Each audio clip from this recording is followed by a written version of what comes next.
Good morning class. Today we are going to write alphabet J. तो start करते हैं। ये हम सेकंड से फर्स्ट लाइन पर लेकर गए, फिर यहीं से टच करके हम फोर्थ लाइन तक लेकर जाएंगे, देखिए। और फिर थर्ड लाइन पे हमने क्रॉस करके आगे लाइन को बढ़ा दिया। फिर से देखिए, ये हमने सेकंड लाइन से फर्स्ट लाइन पर लेकर गए, फिर उसी से टच करते हुए फोर्थ लाइन पर लेकर और थर्ड लाइन पे क्रॉस कर दिया।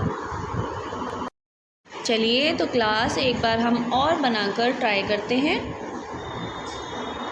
जे फॉर जग कैसे था, देखिए। यहाँ से हमने सेकंड लाइन पे टच किया था, फिर यहीं से हम फर्स्ट लाइन पर गए थे और फिर यहीं से हम नीचे फोर्थ लाइन पर गए थे इस तरीके से, और फिर थर्ड लाइन पर क्रॉस किया था। बना इसी तरीके से। अब फिर से बनाएंगे, देखिए।